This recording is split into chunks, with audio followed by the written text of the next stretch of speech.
Tantor Audio, a division of Recorded Books, presents Navigation by Judgment.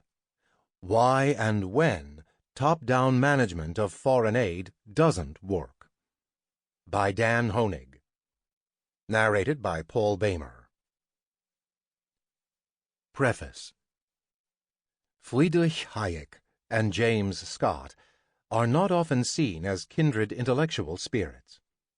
Hayek, often associated with the Chicago School of Economics, is one of the intellectual fonts of modern libertarianism. Jim Scott is an anthropologist and political scientist recently described as a Marxist of the American academic type. Hayek and Scott share at least one intellectual position, however. Both Scott and Hayek agree that top-down control is unlikely to produce the best outcomes, particularly when individuals at the top do not have all the relevant information. Conventional wisdom is that when it comes to economic markets, following Hayek, and the design of social interventions, following Scott, tight top-down control often causes more problems than it solves. When we shift our gaze toward the internal organization of firms in public and private sectors, however, conventional wisdom often reverses. We see malfeasance and bad behavior by employees, and we debate, not strategy, whether to use tools of control, rules, performance targets, and so on, to prevent agents from behaving in undesired ways, but rather tactics, how these tools might best be deployed to prevent bad acts. But what if here, too, top-down controls sometimes induce more difficulties than they resolve? I suspect many of us can recall examples where rules or instructions that came from above seemed counterproductive to our organization's performance. We often believe it better that our organizations put more power in our hands, that we are in the best position to make decisions about the work we do. We might be wrong, of course. Perhaps our unconstrained actions would carry the organization in the wrong direction. Alternately, perhaps the policy against which we chafe is generally beneficial, even if it constrains us. But perhaps we are right. Perhaps our organization would be better off not trying to control things from above, but rather letting our judgment and that of our colleagues in the trenches drive what the organization does.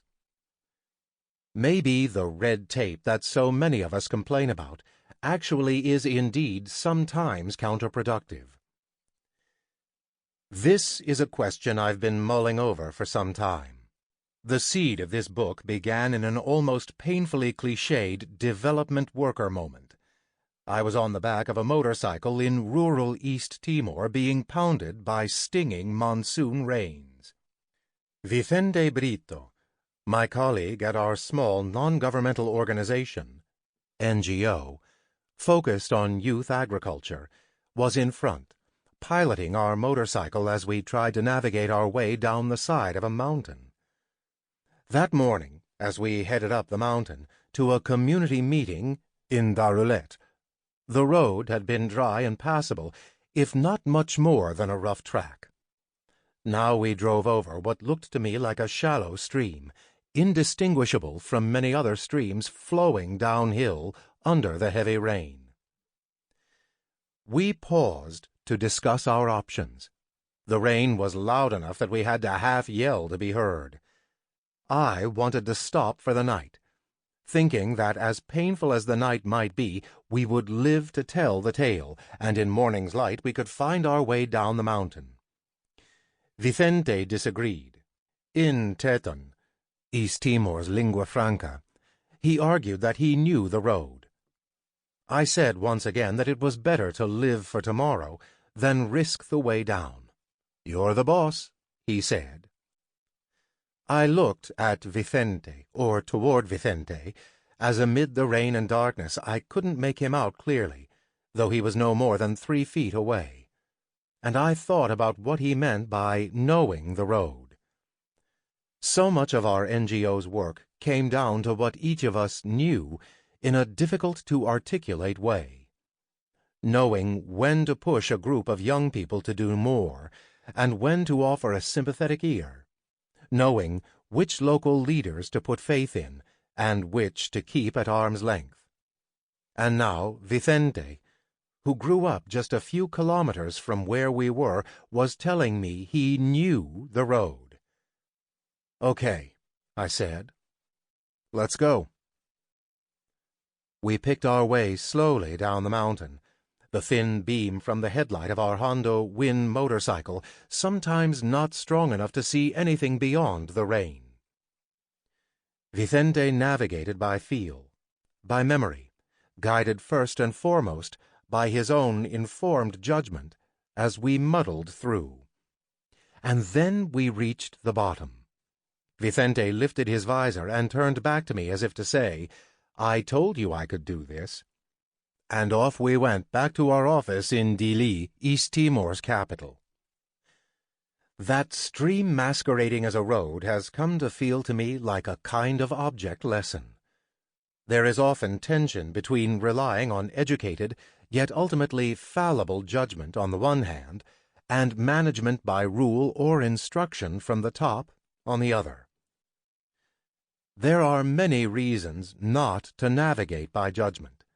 Agents may not have the same goals as their bosses, or they may lack the skills, knowledge, or ability to execute properly despite the best intentions. Our judgments are often flawed. On the other hand, there can also be bad or inappropriate rules. Even the best designed, most logical controls may sometimes preclude good action in their desire to avoid bad action. In my relatively short working life, I have had the great fortune to be exposed to a wide variety of occupational settings. I have managed apartment maintenance crews. I have helped run a government ministry as special assistant, then aid management advisor to the Liberian Minister of Finance. I have worried about employee motivation and its interaction with potential fraud in supervisory roles at a Timorese NGO.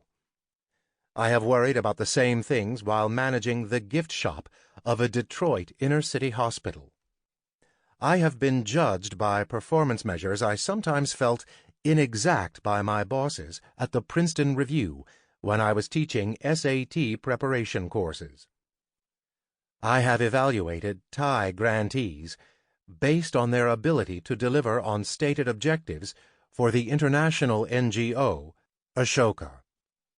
I've needed to read people on the fly, using intuition and judgment, when serving drinks at a comedy club. The same needs came up when I was part of a team negotiating Liberia's debt relief under the Heavily Indebted Poor Country, HIPC, initiative. My view is that from a judgment versus control standpoint, there is more that is similar among these contexts than different. In each role, I have sometimes felt controls prevented me from taking actions in the organization's interest, and in each supervisory role I have wrestled with whether and how to implement control systems without suggesting to those I supervised that I did not trust their motives and judgment, which, in turn, would undermine performance.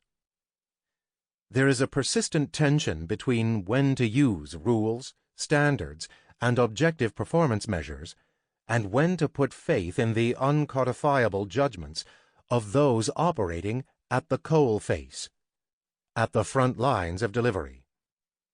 In the past decade, in Liberia, and recently more briefly in South Sudan and Somalia, my working life has led me to sit across the table, figuratively and quite often literally, from foreign aid donors whose stated goal is national development.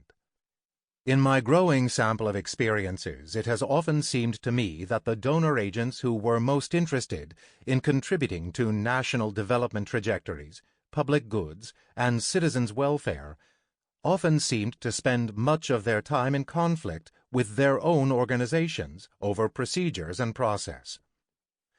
The organization's missions were all laudable, and on those occasions when I have met senior leadership of donor agencies, I have invariably walked away impressed by the earnestness and genuineness of their desire to forward positive change. I have begun to wonder if systems of control within donor agencies preclude actions that are actually in agencies' best interest. Foreign aid organizations present a fertile and relatively unique data-generating environment.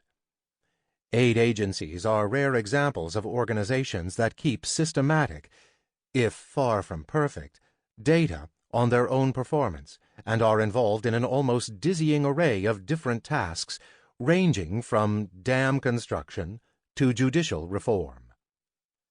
These firms also attempt to deliver interventions in a wide range of environments from South Sudan to South Africa, China to the Central African Republic.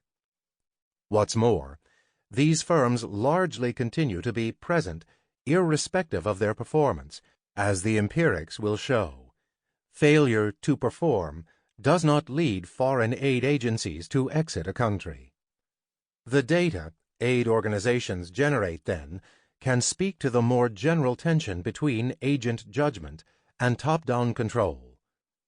Public schools must balance standardization and central control against allowing teachers to respond dynamically to what they judge appropriate for particular classes and students.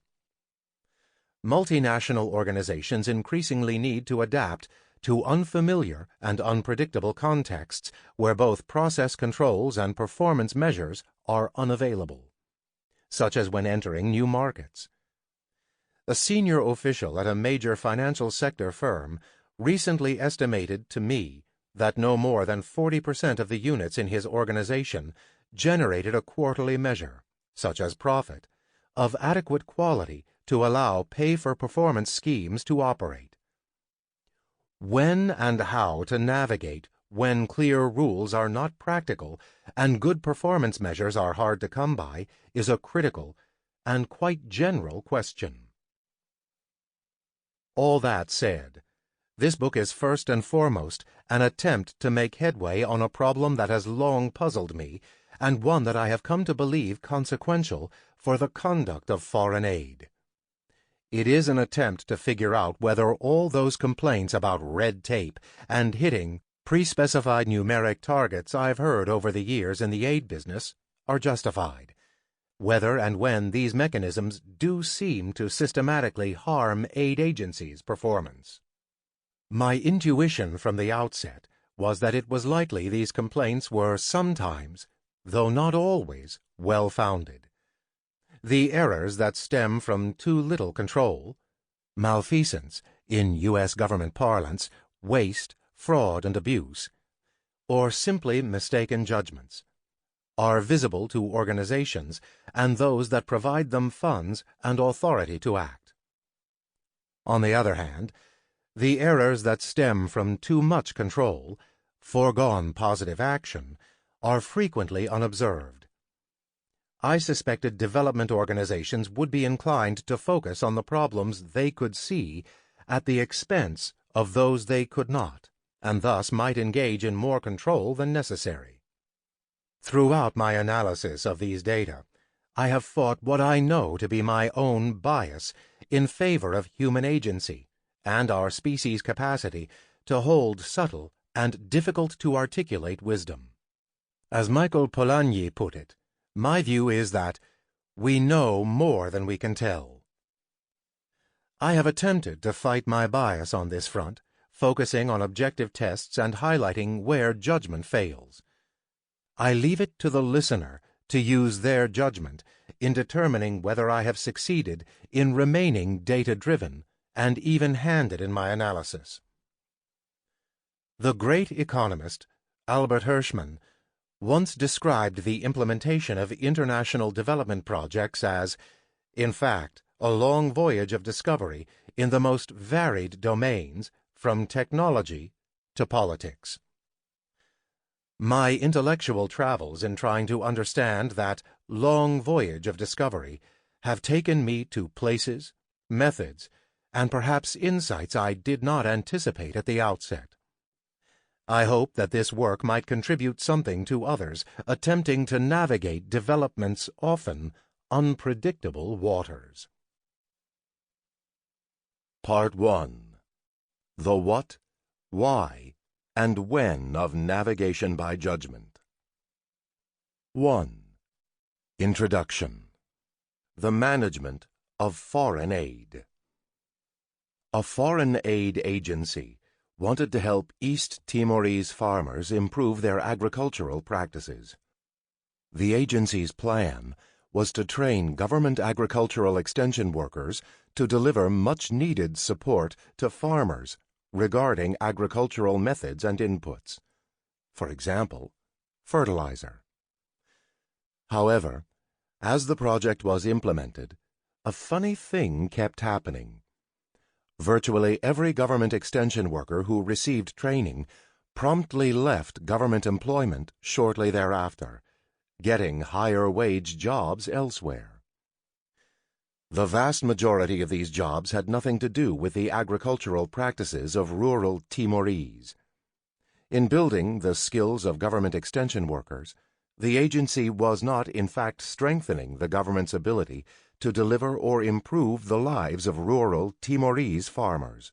It was instead providing government agricultural extension staff with marketable job skills and better job prospects. Employees of a contractor implemented this training project on the aid agency's behalf. These employees felt a change in the project's strategy was warranted. These employees wanted to shift to delivering training directly to farmers who could then teach one another. This change would, in these employees' judgment, allow the project to improve the lives of farmers rather than soon-to-be former government bureaucrats, and it would also strengthen farmers' peer networks in the process. The aid agency representatives based in East Timor agreed this strategy would likely work better. The existing plan was clearly not delivering on the project's development goals. Nonetheless, the aid agency's representatives faced a difficult choice. As it stood, the key metric on which the project reported to headquarters was the successful training of government agricultural agents. By this measure, the project currently appeared quite successful, despite the fact that the project was failing to serve its original aim of helping farmers. Changing the project strategy would require securing high-level approvals from staff at the aid agency's headquarters. The very act of asking superiors to approve a revision would make it clear that the project was not serving its development goals, something agency managers, and certainly the politicians to whom the agency reported, would otherwise be unlikely to realize. Failures had to be explained to senior agency officials and sometimes to politicians. The aid agency's field agents in the country would have to take a career risk to improve the project. No change was asked for or occurred. Unfortunately, the existing strategy remained in place, despite the fact that all the actors who were actually in East Timor believed a change would be beneficial. The project ultimately trained many government agricultural extension workers, but had little discernible impact on farmers. Foreign Aid: A History of Mixed Performance. Foreign aid, or official development assistance, ODA, has as its primary objective the economic development and welfare of developing countries. Despite this laudable goal, foreign aid does not always have the desired impact. A number of wise thinkers, including Angus Deaton, the winner of the 2015 Nobel Prize for Economics, believe the challenges so insurmountable that we ought to stop giving foreign aid entirely. Nonetheless, international development organizations, IDOs, such as the United States Agency for International Development, USAID, and the World Bank, continue to deliver foreign aid to developing countries. Sometimes the work of IDOs has clear, demonstrable success. Often, however, the picture is mixed. While the world is richer, healthier, and more educated than ever, aid is but one possible cause of these massive improvements. It is also undeniable that many aid interventions fail.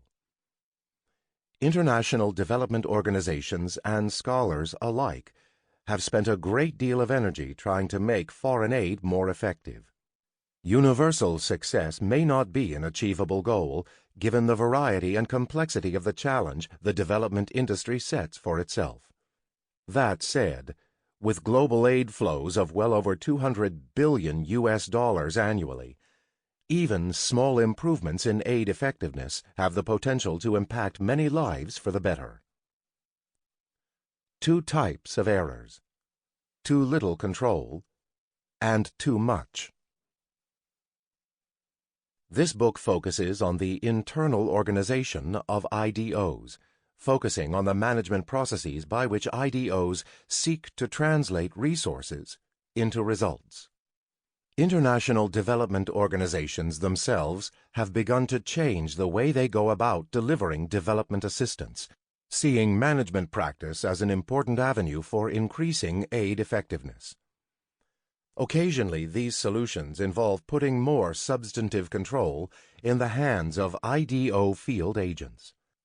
More often, the push for effectiveness has led IDOs and the politicians to whom they are ultimately accountable to seek measurable results, to drive better performance via setting quantitative targets, and to ask agents to report against these targets. I think the challenges that IDOs encounter exemplify a more general class of problems known as principal-agent problems. Employees of IDOs working in a given developing country are ultimately agents of their bosses at headquarters. That is, their principal. Principal-agent relationships can be applied at multiple levels. A country's foreign aid agency as a whole is an agent of its principal, the donor country legislature that controls its budget. This legislature is, in turn, the agent of the citizens who elect representatives.